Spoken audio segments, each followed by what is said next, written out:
Bliss and Grit is an entirely listener-supported show. Supporting us is also designed to support you through keeping the episodes rolling, but also through rewards for your donation, like a getting started guide, a private forum, and downloadable meditations. To become a supporting member, you can visit patreon.com/Bliss and Grit.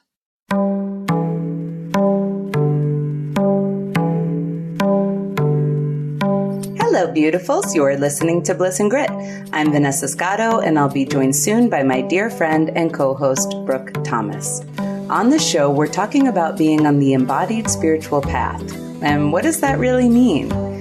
What is an actual evolution of our lives? How do we ultimately embrace everything? All the beauty and crazy, the joys and the messes, the bliss and the grit that is a human life. In today's episode, we are speaking with Amoda Maa. Amoda is a contemporary spiritual teacher, author, and speaker. After years of spiritual seeking, meditation, and immersion in psychospiritual practices, an experience of the dark night of the soul led her to a profound inner awakening. Her teachings are free of religion and tradition, and she brings to them a deep understanding of the human journey born out of her own experience. Amoda's the author of several books, her newest being Embodied Enlightenment. And it's a book that Brooke and I read and both loved. It's about the journey of being fully awake and fully human. And it covers areas like health, money, and relationships in unique and useful ways. We really highly recommend it. Amoda offers private meetings and retreats and is a frequent speaker at conferences and events. To find out more about Amoda, please go to her website at www.amodamaa.com, and that's spelled www.amodamaa.com. In today's episode, we cover so much with Amoda, I can't even list it here. We, of course, speak about being fully awake and fully human. We touch on spiritual bypassing, agendas, tenderness, and common spiritual misconceptions. Really, the whole conversation is just a treasure. We're so excited for you to listen in. If you're enjoying the show, you know we are always delighted when you leave a review on iTunes or on our Facebook page, which is Bliss and Grit. You can also head over to our website at blissandgrit.com to subscribe to our weekly digest or to find out more about becoming a supporting member at our Patreon page, which is really, truly so gratefully appreciated.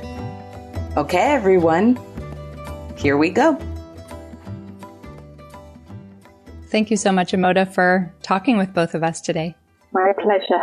We're really glad to have you here, and we are resisting our temptation to keep you hostage in an interview for a month because we both we wanted to go when we were figuring out how to tackle, a conversation with you. We were saying, could we go paragraph by paragraph through the entire book? Do you think that's an option? So we will not do that. But just for those listening, I want to convey that's how much, really juiciness was in your book for us. So, which we're very grateful for. And obviously we can't, harness that all here, but we're grateful to have a chance to have a conversation at all. And I would like to start with, all that said, kind of a giant question rather. And it's something we usually save for the end, but here at Bliss and Grit, our main focus is how do we maintain the bridge that exists in reality between our spiritual lives and our human lives. We talk about them as one and the same, as do you, but out there, a lot of people don't. And in your book, you point a lot to being fully awake and fully human. So I know it's an enormous question, but how would you define being fully awake and being fully human? Yes, that is an enormous it'll at least get us going somewhere for the whole topic. That's why we probably need the month. Right, exactly. Paragraph by paragraph. That very question. Let's begin somewhere. What does it mean to be fully awake and fully human?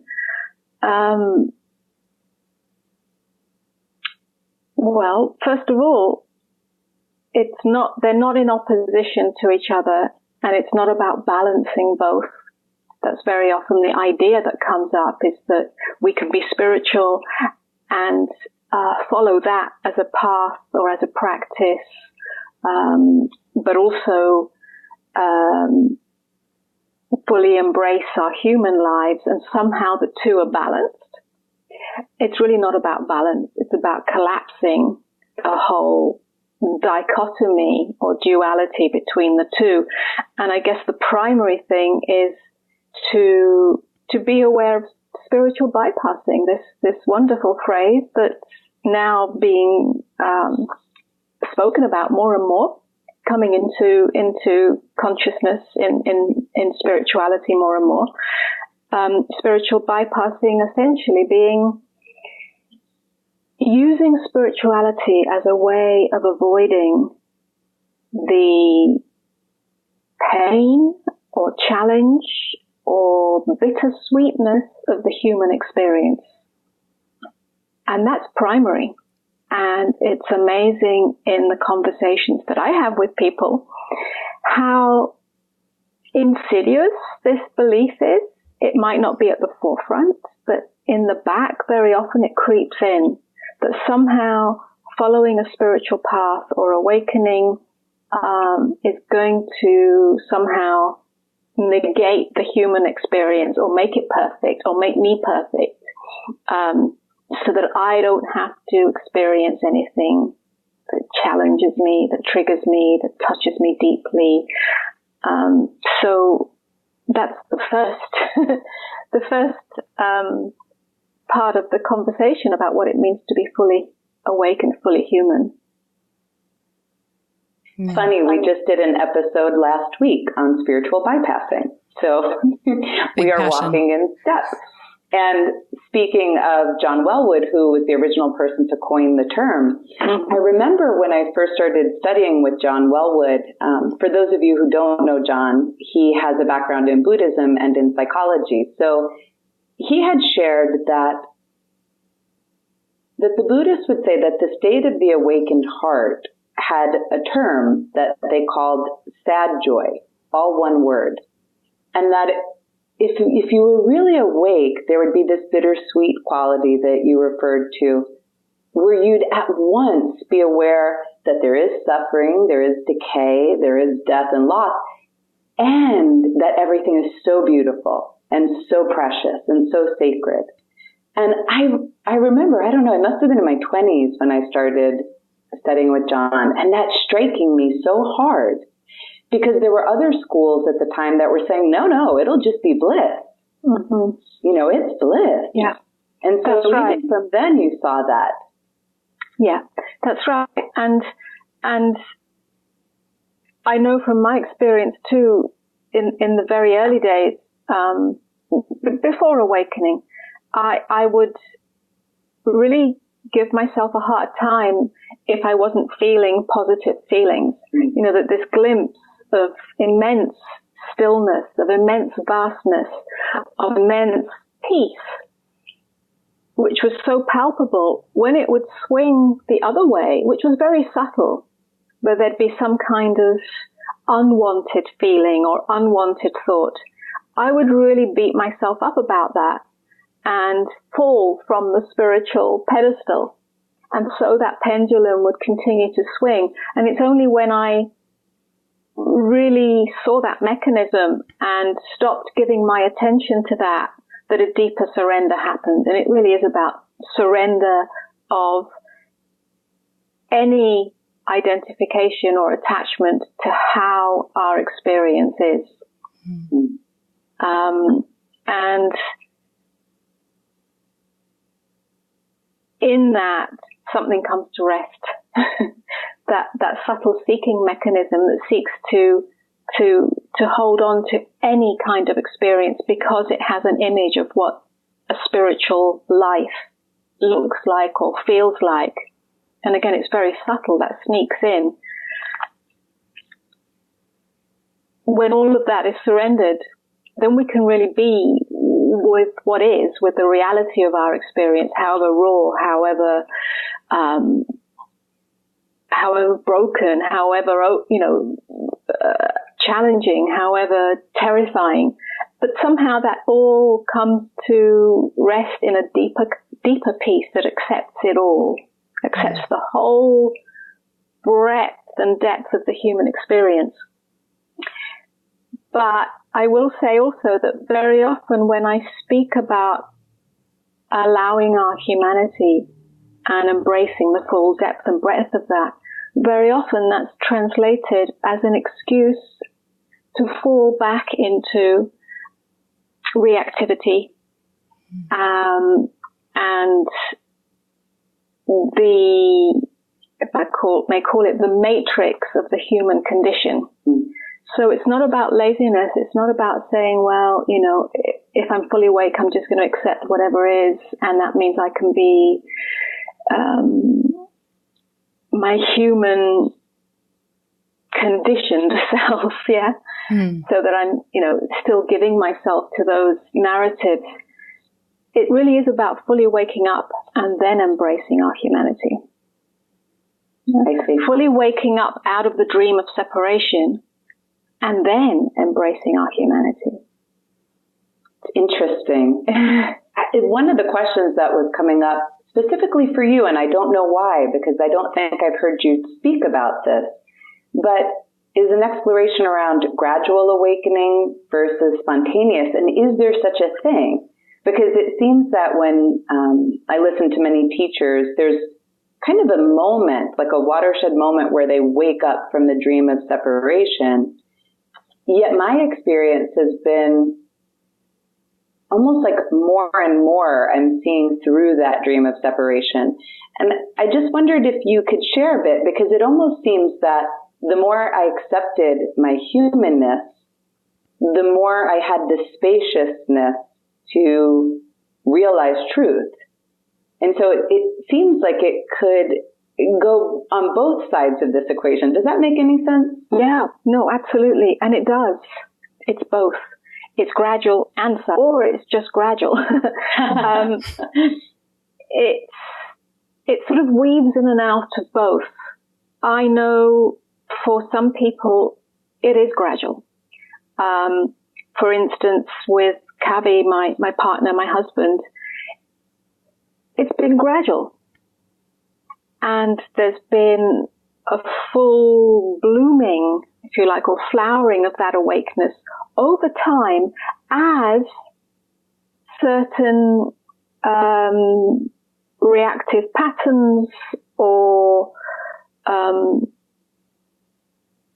clouded vision or energetic obstructions have just gradually fallen away in the face of the openness of love ongoing as this relationship. So for him, it's been a gradual process.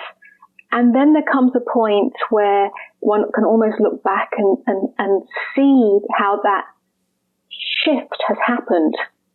And then it becomes the full flowering of that. For me, it was gradual and then sudden. Yeah, so there was definitely a moment that came where there was a much deeper surrender, a much more complete surrender to the existential abyss in which the self was annihilated. It was very definite. I can't say it was sudden in the sense that nothing had happened before that. Mm-hmm. There was a path, a process, a journey before that was probably the ground of fertilization for that. But there was definitely a moment that really shifted everything much more completely and without having to weave in and out again. Yeah. However, after that, there's still a process. After that, there's still a process of the embodiment of it in the human life. And so that kind of relates to our original starting point in this conversation. What does it mean to be fully awake and fully human? There's a whole maturation process that happens after that, even after that moment of awakening, that isn't spoken about very often, if at all. I mean, maybe it is these days a little bit more. I think that conversation is beginning to come forward. But there's a whole maturation process of how that awakeness flows into and infuses every part of our lives, right down to the, bare bones of our relationship with everything. And that's not often spoken about. And so the reports of a sudden awakening, and then there's nothing to say after that, are somewhat misleading. That gives the impression that there is this sudden moment of awakening, and then after that, everything is bliss, or everything is perfect, or, I don't know, there's no more pain, there's no more challenge, there's no more, it's just transcendence of the human experience. It's just not spoken about, and that's where the juice is. Yeah. Yeah, I remember a friend gave me a Zen book many years ago, and in the back there were the stories of people's awakening, and it had that very Zen approach where it was always every story. It was like, and then I woke up, and the story would end, and then I woke up, and then I got my enlightenment, and story end. And I remember finding it so frustrating, because at the time that I revisited the book, myself and then a couple of other people I know, it seems like there's this ground to walk through, and I'm curious to hear you talk about this, where if you have a really profound realization or awakening, oftentimes there's this sort of fire hose of trauma that gets uncorked, where instead of like, and then I got my enlightenment and I felt great. I didn't feel fear, and I understood, like, you can see that and have that experience for a little bit. But it can get pretty gnarly if there are things that you have, I think for survival, turned away from. And I know that you have had experiences in your life. You've been through quite a lot of trauma, in this human life. So I'm curious what you think. And I don't want to equate that with what you're talking about, which is the maturing into awakening in a human life, because I think that's on the other side, not to make it too linear, of turning towards all the things that hadn't been turned towards before. Okay. So this, just going to that, to those stories of, and now I've awakened, now I've, two things. One is that historically, those individuals, those beings that have awakened, whether it's from the Zen tradition or the Buddhist tradition or whichever tradition, historically, in those cultures and at that time, the likelihood, and I'm just positing this as a possibility, the likelihood is that they did not come from dysfunctional families, dysfunctional society in the same way that we do today. Yeah. The human psyche is perhaps more fractured today in the modern world than in previous generations. I don't mean the near generations, but the very far back generations. Certainly, society and culture was not perfect. It never is, but most likely there was less trauma, less addiction, less pollution in all ways, internal psychic pollution and physical pollution that gets passed down through generations. So that's why this conversation today is different. It's not about just waking up and that's it. Yeah. It is about then what do we do? How do we meet some of these traumas and dysfunctionalities that are deeply embedded energetically in our experience, which don't go away, they don't get wiped out.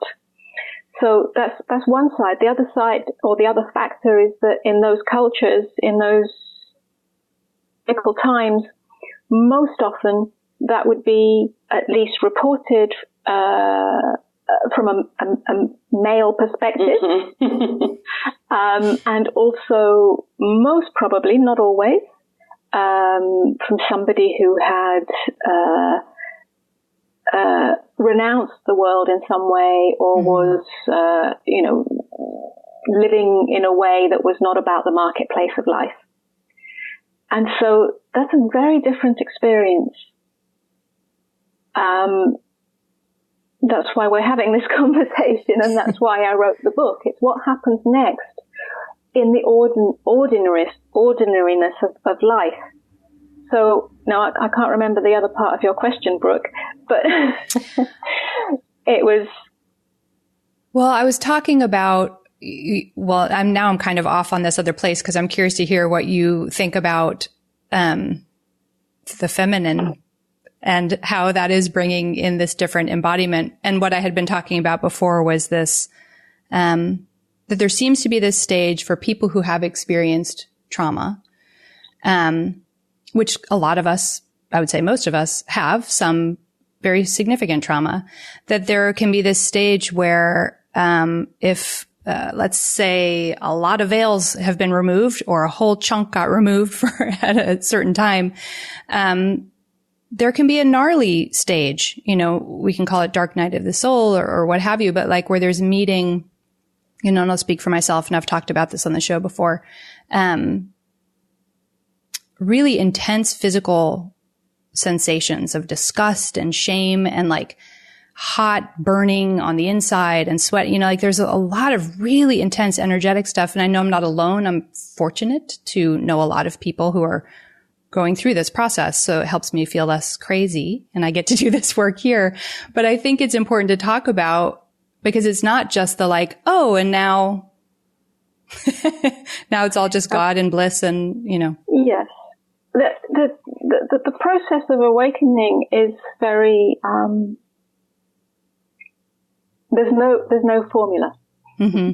There's no linearity to it. It's totally individual.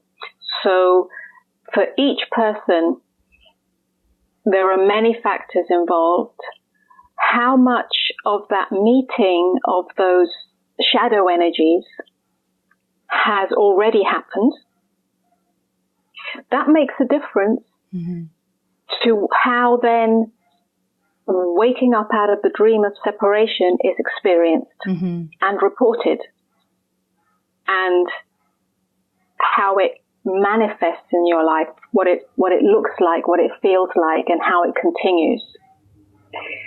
So whether those shadow energies have been met as part of the journey of self-development, self-inquiry, self-growth, spiritual path, and so on, whether that's happened as part of your journey leading up to awakening, or whether that happens, or whether awakening happens as a glimpse, which is what it is, and then those shadow energies reveal themselves to start the purification process.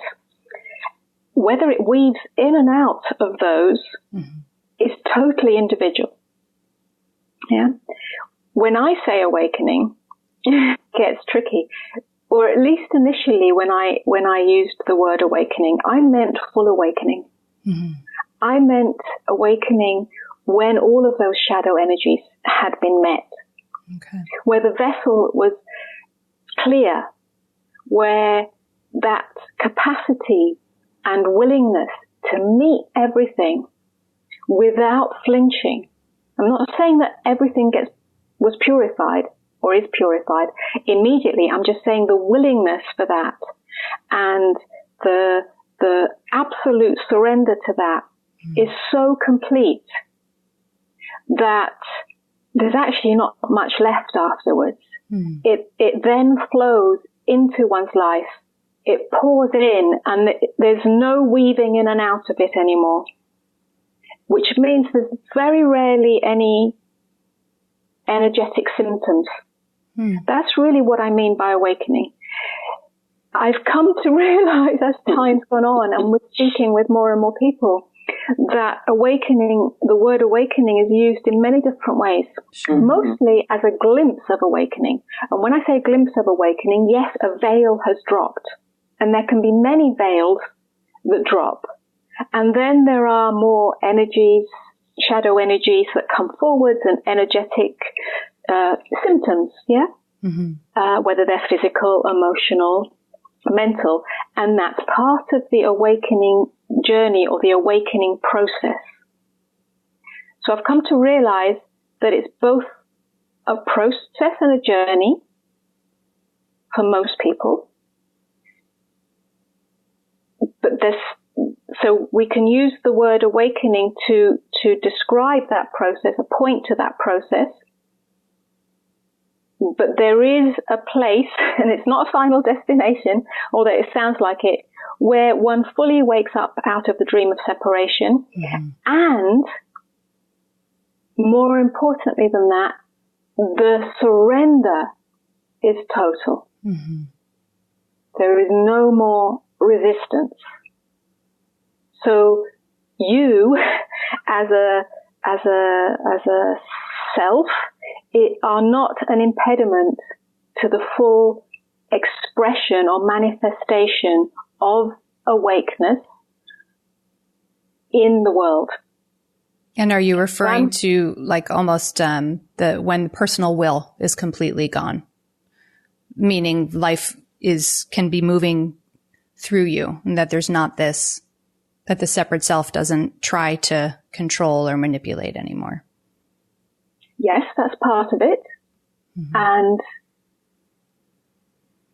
what I'm really saying is there is no more argument with life. Mm-hmm. There is no more argument with your experience. There should be happening, shouldn't be happening. Yeah. So when there's no more argument with your experience, even if that's a very intense physical symptom or an emotional experience, a feeling that's dark, unwanted, shame, regret, all of these things. Shame is a very strong one, very strong shadow. When there is no resistance to that, it goes very, very quickly. It's transformed very, very quickly. Yeah. If you surrender all the way,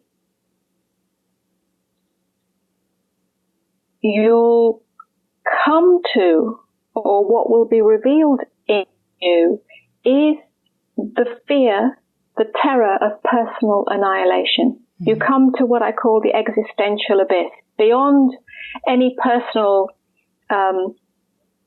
effects, if you like, to do with shame and regret and discomfort and anger or sadness or grief. Beyond those, there's another place which is a universal existential edge, if you like, where the fear of non-existence can be fully met, or it reveals itself asking to be met, because that's the final.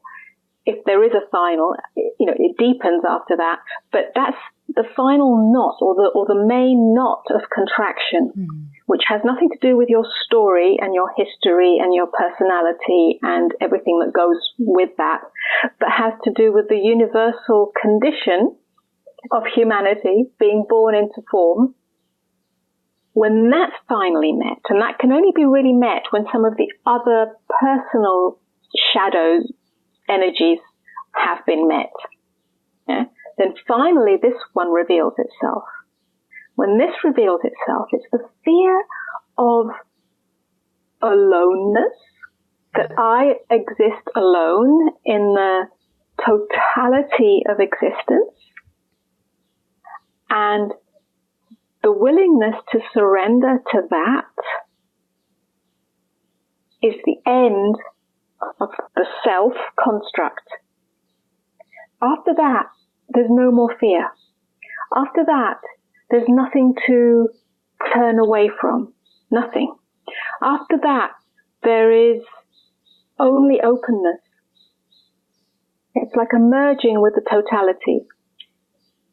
Then there's no impediment to whatever appears. So then old energetic patterns that become more subtle and more hidden can finally come to the forefront and be met in the everyday experience. But there's no more resistance to that. Then awakeness or becomes very ordinary. It's no longer an experience. It's no longer a view. It's no longer anything that we can stand on. It's so ordinary that at that point you wonder if anything ever happened at all. At this point, it sounds so simple, but it's so profound. It's just openness. There isn't anything obstructing the bare fact of the experience. It's not embellished. It's not manipulated.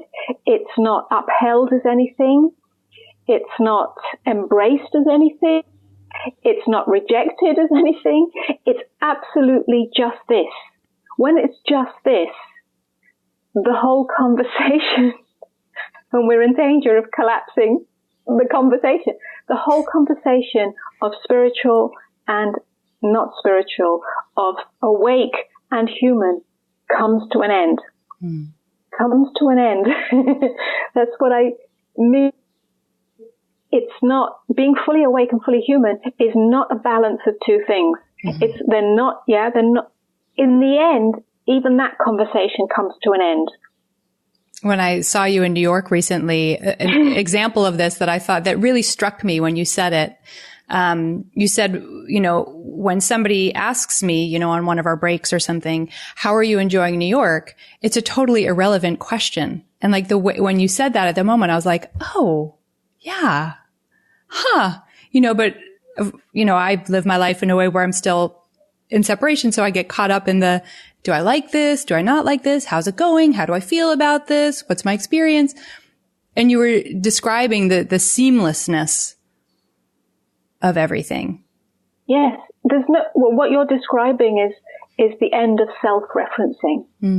It's this end of me, assimilating my experience and then reflecting to myself how that experience is and whether I put it in the box of like or dislike and so on. It's the end of that. So in that sense, that's the end of division, inner division.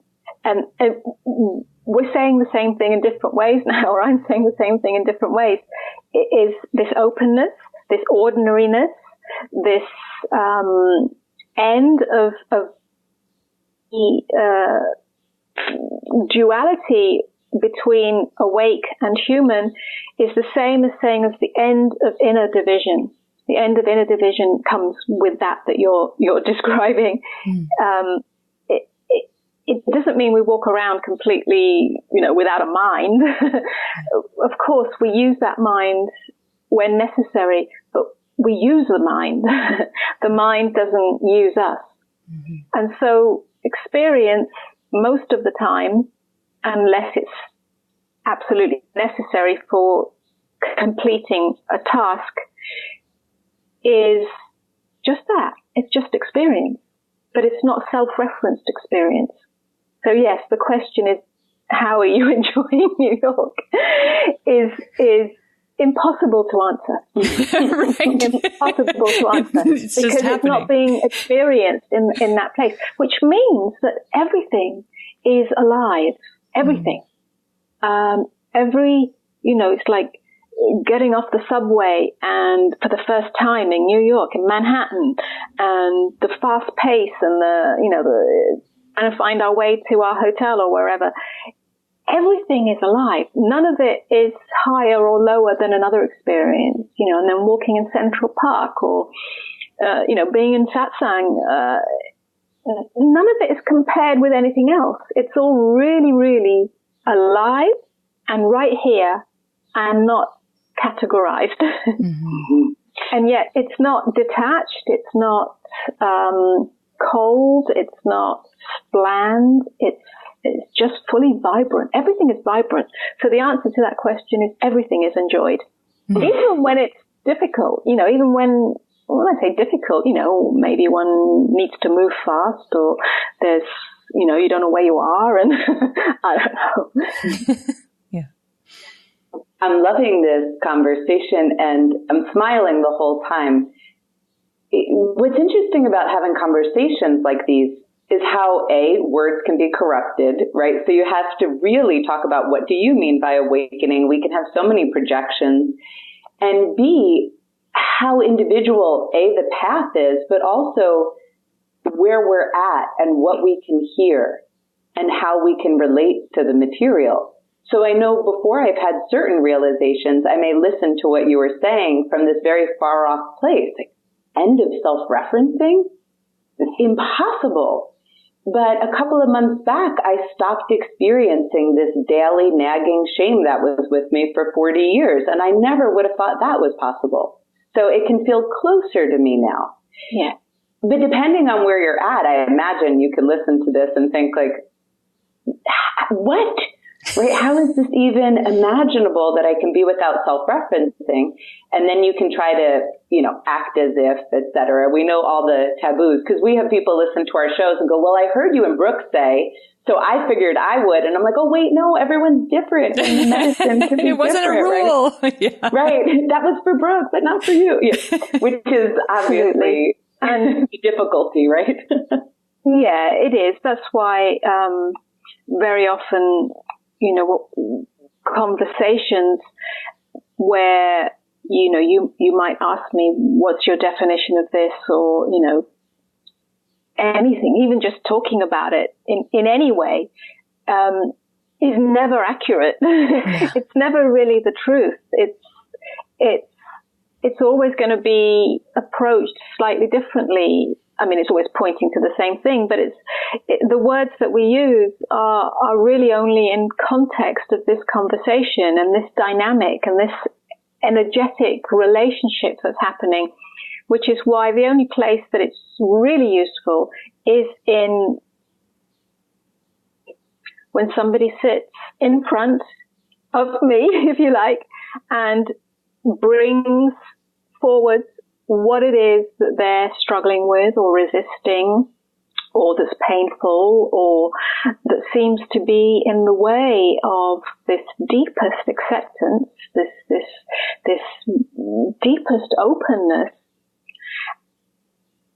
and create suffering. And then we can dialogue and fine tune and navigate very specifically and very individually. So it's not theoretical and it's not a bunch of concepts. And still we dance around words. Sure. I think it's important. I mean, the more I've matured in my life, the more I recognize the power of having a relationship with a teacher. I mean, I've had multiple teachers. I don't think you have to dedicate your life to one. I mean, I know plenty of people have had a path without a teacher, but it is so profound because I guess if I could just speak to my own experience, sometimes you feel like you're going crazy. And because of the subtlety of all of this, it can be difficult to discern the stories I may be attaching to it. Am I trying to feel special? Do I think I'm disordered? Versus what's arising. For example, one of the delights of this show is Brooke and I have very different experiences. I mean, there's overlap, but they're very different. And we speak to teachers, and they have very different experiences. So if everything's individual, you think, well, how do I know I'm not going crazy when all of a sudden I'm meditating and my body starts to shake? Or when all of a sudden I have some realization and I'm laughing hysterically at the beauty of it all? How do I know I just haven't lost my mind? And I think a lot of people go through that. I mean, I think self-doubt, speaking of self-referencing, I mean, one of the common self-referencing patterns is this can't be happening. Who am I to think this could be happening? What is this thing? I mean, we have spiritual self-referencing all over the place, right? So I think it is interesting for one to discern between what they may be creating in their mind, what they may be clinging to because they heard someone else talk about it, versus what is a direct experience that's genuinely arising and that needs to be met. Does that question even make sense? Because it's my inner world coming forward. Okay. Good. Yeah. I don't know if there was a question in that. I didn't hear a question, but I heard you describing some of the process of awakening. Yeah. When it is a process. So these questions come up and these little hooks come up, the hooks of self-referencing in the spiritual experience. Very often, as you said, because we heard that before. So then we're comparing our experience to what we heard. So is it the truth that I'm experiencing? Is it awakening? And, and so on and so forth. And a teacher, or whether that's a short-term teacher or a long-term teacher, is really there, hopefully, to reflect back where those little hooks remain and to invite you to a deeper surrender of any self-referencing, any concept of what awakening is or isn't, so that you can be ruthlessly honest with your direct experience, which is all that matters. When you really just meet your experience as it is, without clinging to any idea that it means anything. It means I'm spiritual. It means I've arrived. It means I got it. It means I didn't get it. Or I got it and I lost it. When you're able to surrender all meaning, then something more abiding, more profound, more honest, more true can reveal itself. And that's tricky. For sure. We have found that to be true. Especially these days, as there's more and more information about awakening. There are more and more teachers. There are more and more books. There are more and more videos. So we're kind of influenced by that so much. Yeah, it's interesting. Like one of the things I'm so grateful about your work is that you're reclaiming this totally corrupted word, enlightenment, and pointing right at it. And you're making it a normal part of a human experience. And yet at the same time, one of the other things that goes on with that, like you're saying, is that as we all bring this forward more and talk about it as a normal potential for a human life, and not just the super special people, that we read about in texts or, hang on our walls or whatever. There is also at the exact same time so much more potential for misunderstanding and bypass and all the things. Yes, both of those. Yeah. Both of those. The whole messy paradox of it. So, yeah. I guess all we can do is just keep pointing at it, but in a discerning way that brings people into their actual direct experience and living our own direct experience. Having the conversations, we keep having the conversations and being honest with what comes up. Mm-hmm. Which is an interesting skill. I mean, sometimes when we talk about psychology, people have spoken about psychology and spirituality being antithetical, as they believe that psychology solidifies the self and spirituality is about lacking self-referencing, or, I'm being overly simplistic. Yet my experience is there was a way that I learned how to tolerate honesty and develop some modicum of self-compassion that I was completely lacking, so that I can hold that experience. I didn't have that automatic defense. Like, I remember, for example, if I did something wrong, I hurt someone's feelings, I didn't even want to apologize. I had so much shame in me that to even acknowledge what I did would threaten to overwhelm my system. And of course, now there's so much more freedom around it. I can say, oh my God, I'm so sorry. What are you going through? Because I don't have to take it personally, and I have the ability not to, flagellate myself over everything that goes wrong. So I feel like there is, though the ego, this self that I am most familiar with, can't, create an awakening. We're not in control. I think there's something beautiful, even in your teachings, that's available for pre-awakening about developing the tenderness that you referenced that's so meaningful to me, the self-compassion and sort of the tolerance to be honest about us being human. I mean, I was holding myself to really kind of inhuman standards and what it means to be human. I mean, you wrote, as long as you have a body mind, you'll have an ego.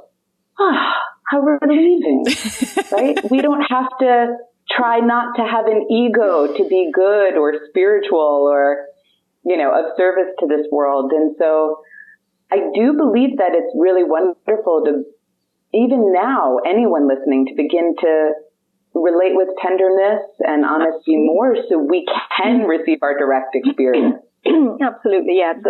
It's the groundwork. It really is the groundwork. And, being kind towards our own experience, being vigilant towards that tendency to make ourselves wrong, make somebody else wrong, or make the world wrong. Yeah. And rather than waiting for this lightning bolt of enlightenment, of awakening to come down and suddenly, make you a perfect person, rather than waiting for that, the more beneficial, the more useful, the more true way is to start practicing that now.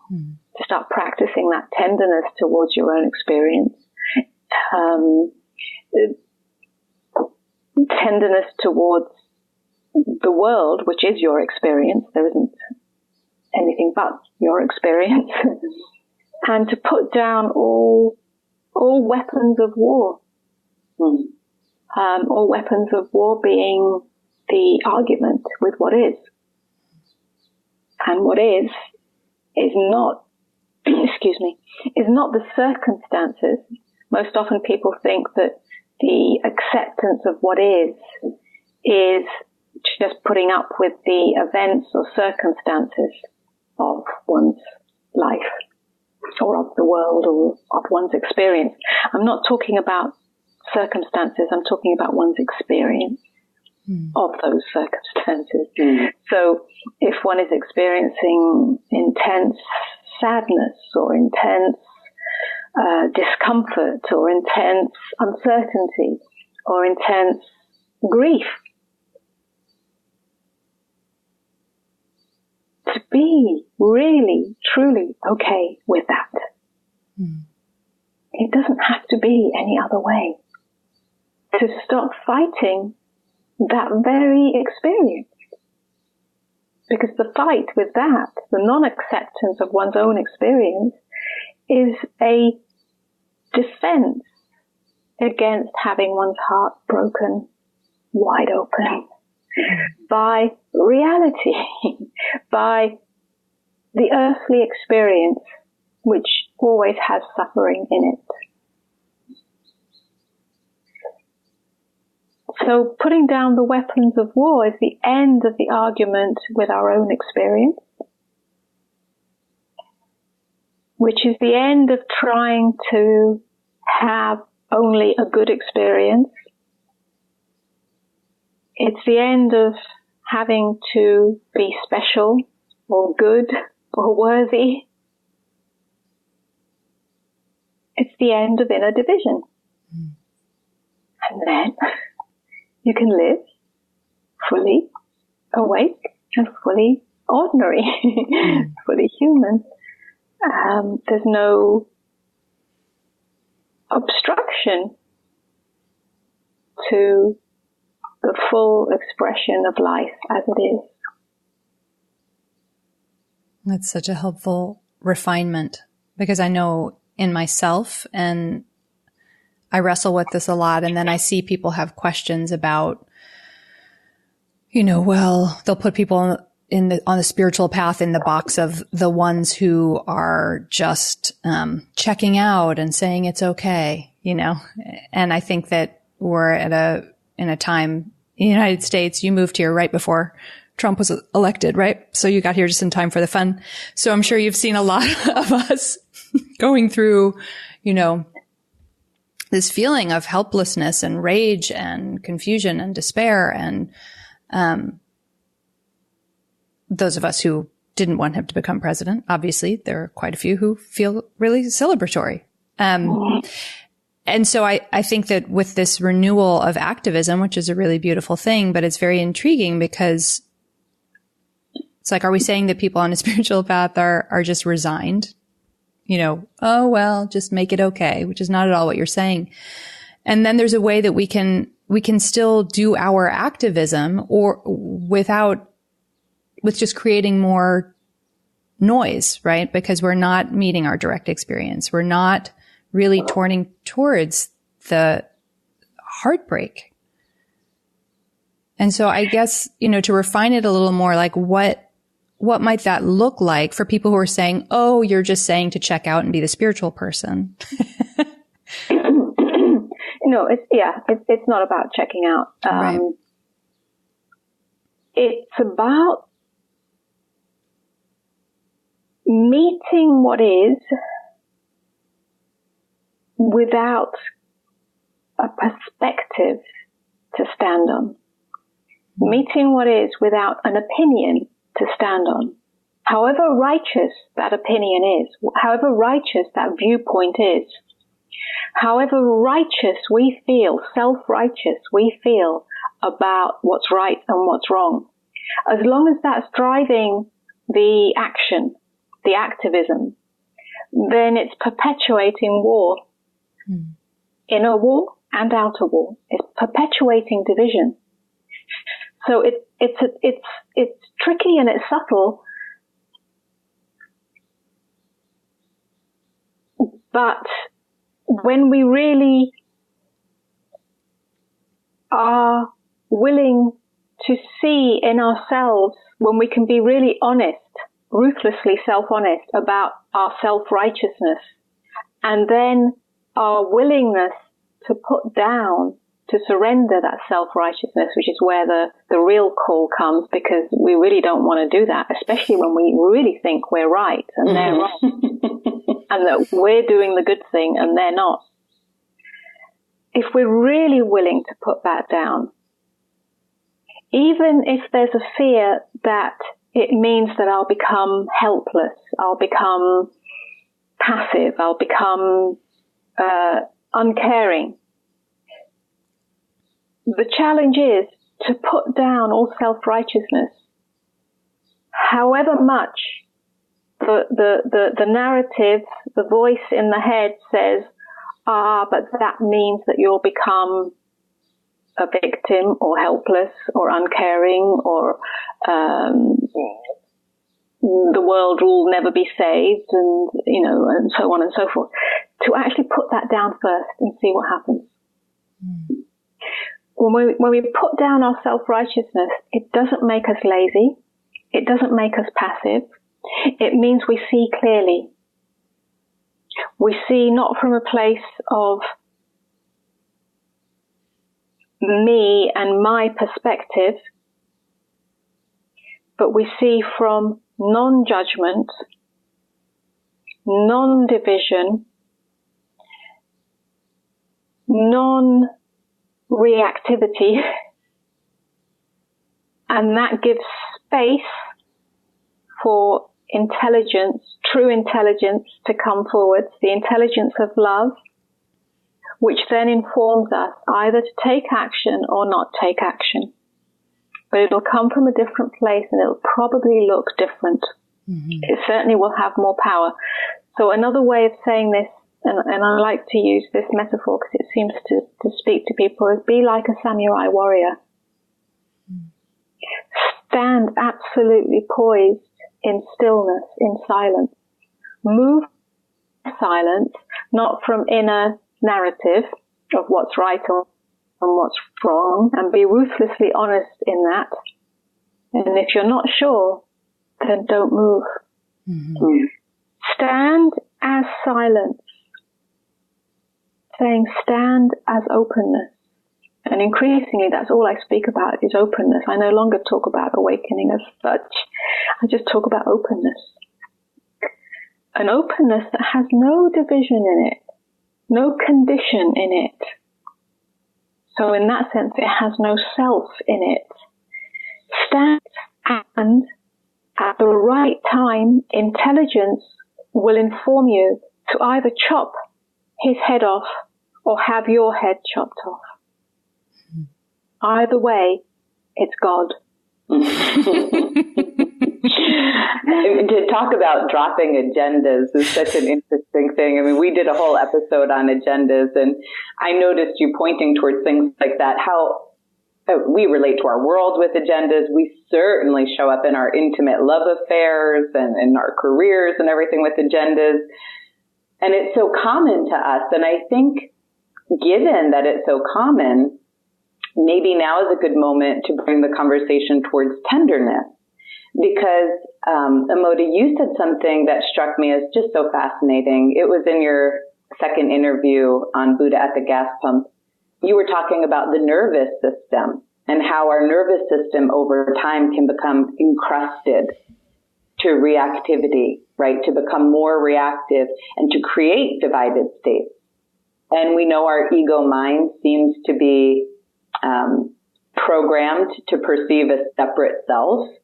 You know, so there's all these things about being human that will make it samurai training to be able to stand there, you know, in our stillness and openness. And I think for me over the last couple of years and probably over my lifetime, it has always come back to love. I can't seem to have another answer arise for me. And you spoke so beautifully on tenderness.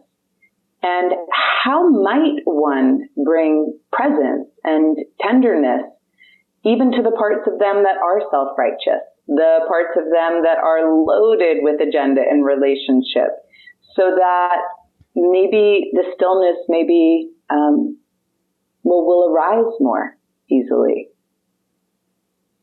This thing of agendas is vital in the inquiry, in the conversation. It kind of hits the nail on the head, if you like, in terms of meeting reality, meeting the human experience as awakeness, as openness. Whenever we see or experience the agenda in what we do, and that's where the self-honesty comes in. Most people, most of the time, don't even know that, see that in themselves. It's totally taken for granted. That's called being in the matrix and lost in the matrix. Yeah? Yes. It's not reality. It's imagination. It's imagination in the sense that we are imagining our world. We're imagining the outcome or the unwanted outcome or the wanted outcome, and then our actions, our behaviors, our response to life is driven by that. It's driven either by protecting ourselves, hiding, turning away from an unwanted outcome, or moving towards a wanted outcome in the hope of salvation. When we operate in that horizontal dimension, if you like, that horizontal way of operating, which is the matrix, we're lost. We're trapped.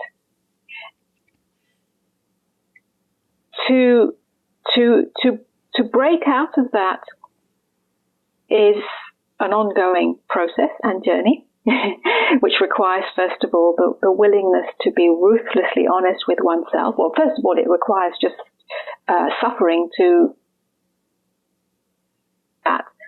come to such a head that one wants to break out of it.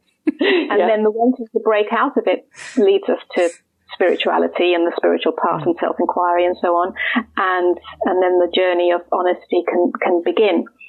And so can all the little traps and pitfalls. when we're somewhere along in the journey, when this has already started and these conversations and these self-inquiries have started, then it's an ongoing journey of seeing where that seeking mechanism, which is the expectation or the desire for an outcome, an agenda, an investment of one's action, whether that action is an external action or an inner action towards our feelings, towards our thoughts, towards each other in relationship, towards the world and what we see in that. When we have any expectation of an outcome, which is, it's the same thing as saying an investment of self. In other words, I need you to be a certain way or to respond to me in a certain way, or I need you to like me, or I need you to love me, or anything in order for me to feel good about it, in order for me to feel safe, in order for me to feel comfortable, in order for me to feel loved, in order for me to feel worthy, in order for me to feel special, and so on and so, in order for me to feel right, and so on and so forth. As long as when we start to see that mechanism, then we have the possibility to surrender that mechanism. Without seeing it first, there's no possibility of lost in the matrix. Mm-hmm. So in every relationship that we have, when we start to see that it's based on need, which is codependency, and that codependent relationship is not just an intimate relationship, it's a relationship to the world. We have a need for the world to be a certain way in order to feel comfortable, in order to feel safe, in order to feel whatever it might be. Yeah. When we start to put down our need, which is really the same as righteousness, I'm right about my need. Yeah, we're attached. Yeah, we're identified with that need, and I find myself through the validation of that need. Yeah, I am good. I am okay. I am loved. I am held. I am worthy. I am special. I am good enough. I find myself in the validation of that need. When we're finally willing to put that down, then codependency transforms to love, real love. We start to live as love in our relationships. As love means that you get love from anything or anyone. It's not a commodity, and it's not about I love you, or I love the world, or I love anything. It's not the love of anything. It has no subject or object. You are love. And you're not loved because you do good things. You just are love. Whatever you do, inevitably they'll be good. Yeah, because harm doesn't come from that. But it hasn't got an agenda for anything. It hasn't got any self-referencing in it. I feel like I just went on a very intense tour of what that feels like. So I'm just kind of metabolizing energetically. I'm like not super useful with words right now, because that was really beautiful. From your thing about agenda. Mm-hmm. So then that would be addressed on an individual level.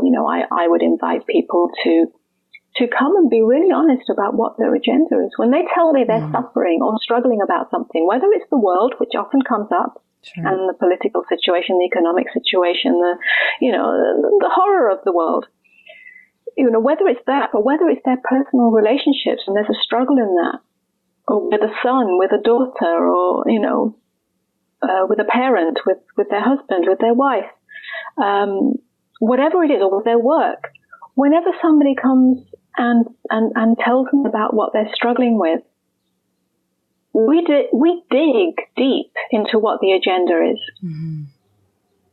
Yeah. Well, it's so interesting because, of course, I can track in my life, for example, holding grievances against my parents because they weren't what I needed them to be, right? Whoever this I is that needed a certain thing. And, you know, we see it in love affairs all of the time, but they're not being the way I need them to be, you know, and they're kind of locked in negotiation. Like, if I give you this, will you give me that? And, you know, but what's also interesting is how we are with ourselves.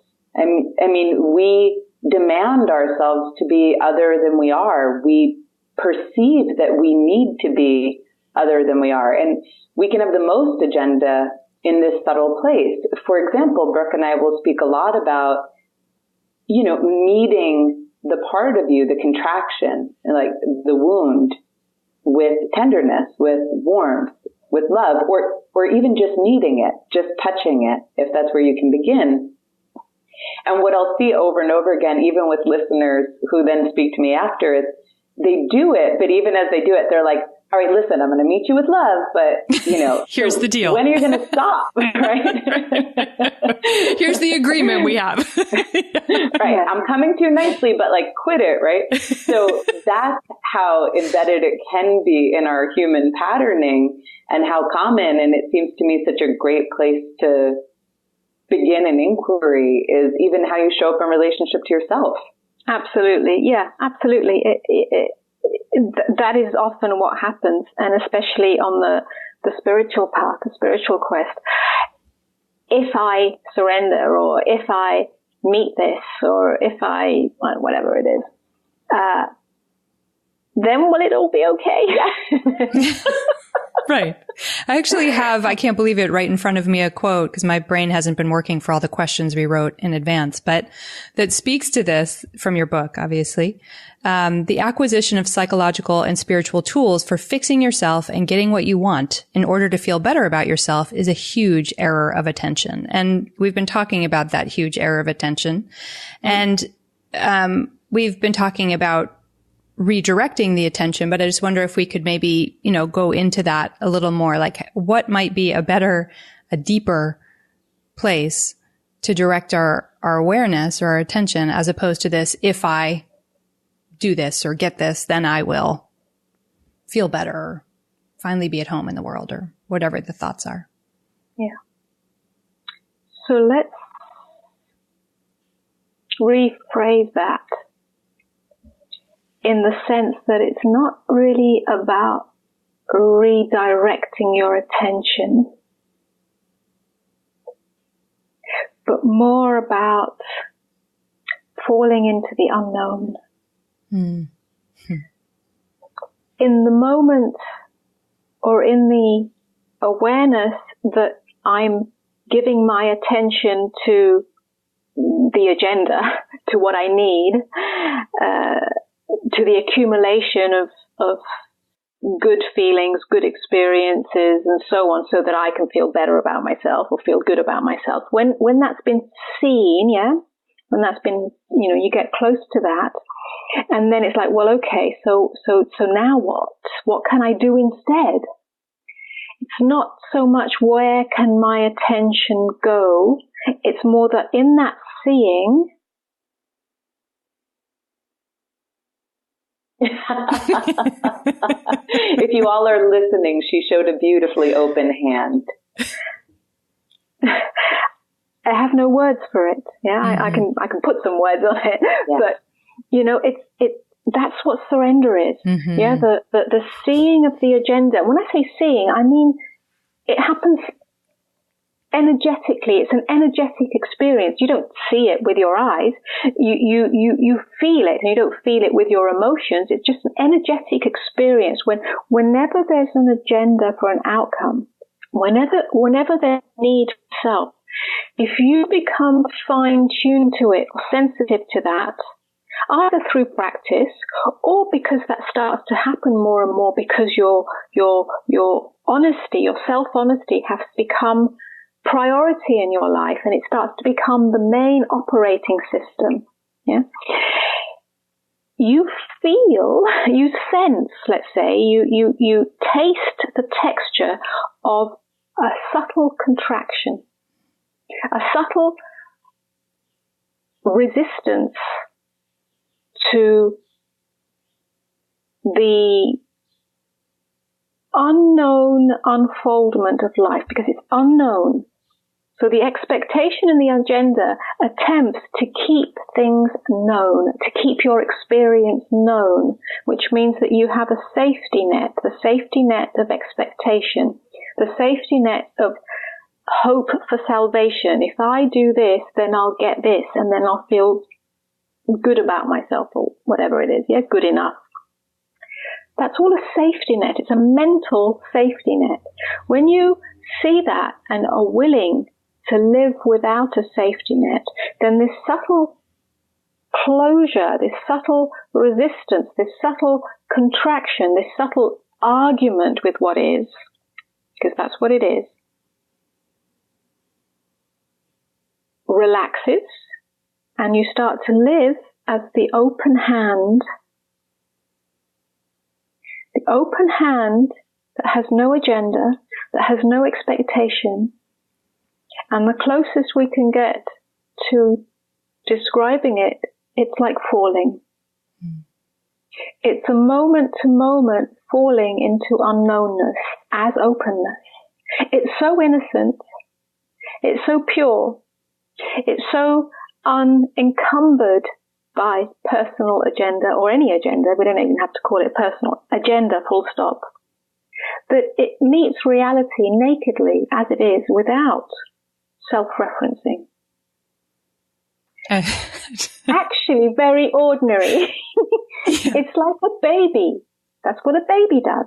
That's what a newborn does. That's the place they're in. That's what a kitten does. That's what a puppy does. Except we can, if you like, do it. I'm using the word doing rather clumsily. It's not a doing, but we can be it consciously. Yeah.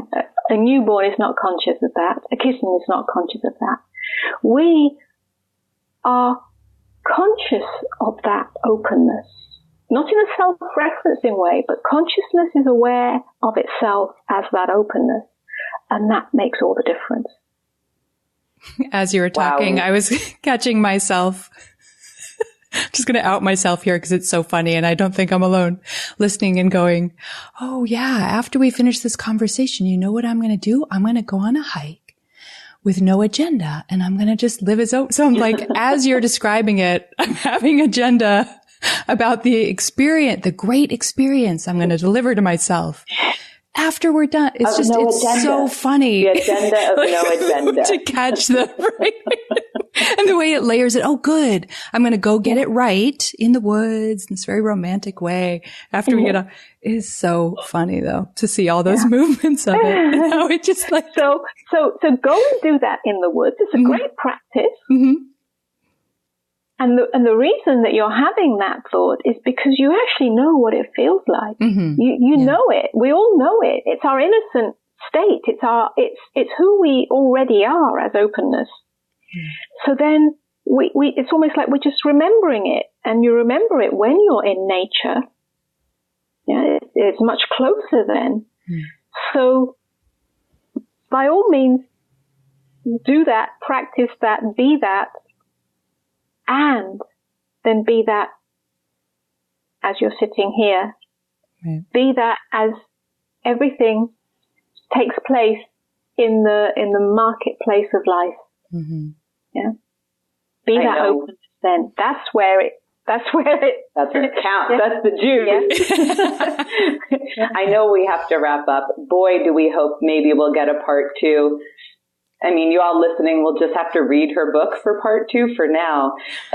Just listening to Amoda, I'm recognizing over the years, I am finally beginning to just have this natural love affair with the unknown arise. You know, it used to be so scary, and then you realize, actually, my self-concepts were a lot more painful than the unknown, right? So slowly but surely, some beauty is being found in this unknown, and feel like if everyone listening can get that just from the energy of Amoda's teachings, like it's okay if it's not known. Wow. Great. Yes, that's beautiful. Thank you so much for coming on with us, Amoda. We have loved talking with you. I think I can speak for you on that, Brooke. For sure. Thank you so much. We're so grateful. Yeah, thank you both. Thanks so much for listening to today's show. To get more information on Amoda Maa or on her book, Embodied Enlightenment, please go to her website at www.amodamaa.com. We also have show notes, including any resources we mentioned in the episode, at blissandgrit.com. Just go to the website and scroll down, and you'll see each episode's separate post, and we put the resources right in there. Our membership platform is at patreon.com/blissandgrit. And that's where you can head over, donate to the show, and also get great rewards for your support. If you're wanting to engage with us or these topics in a deeper way, it's a great place to go, ask questions, and have a more immersive experience. We also love it when you come and hang out with us on Instagram and Facebook. We're Bliss and Grit at both of those spots. We're so grateful for all the reviews you guys have written, for the membership support so many of you have already provided on Patreon, and for all the notes that you send. Till next week.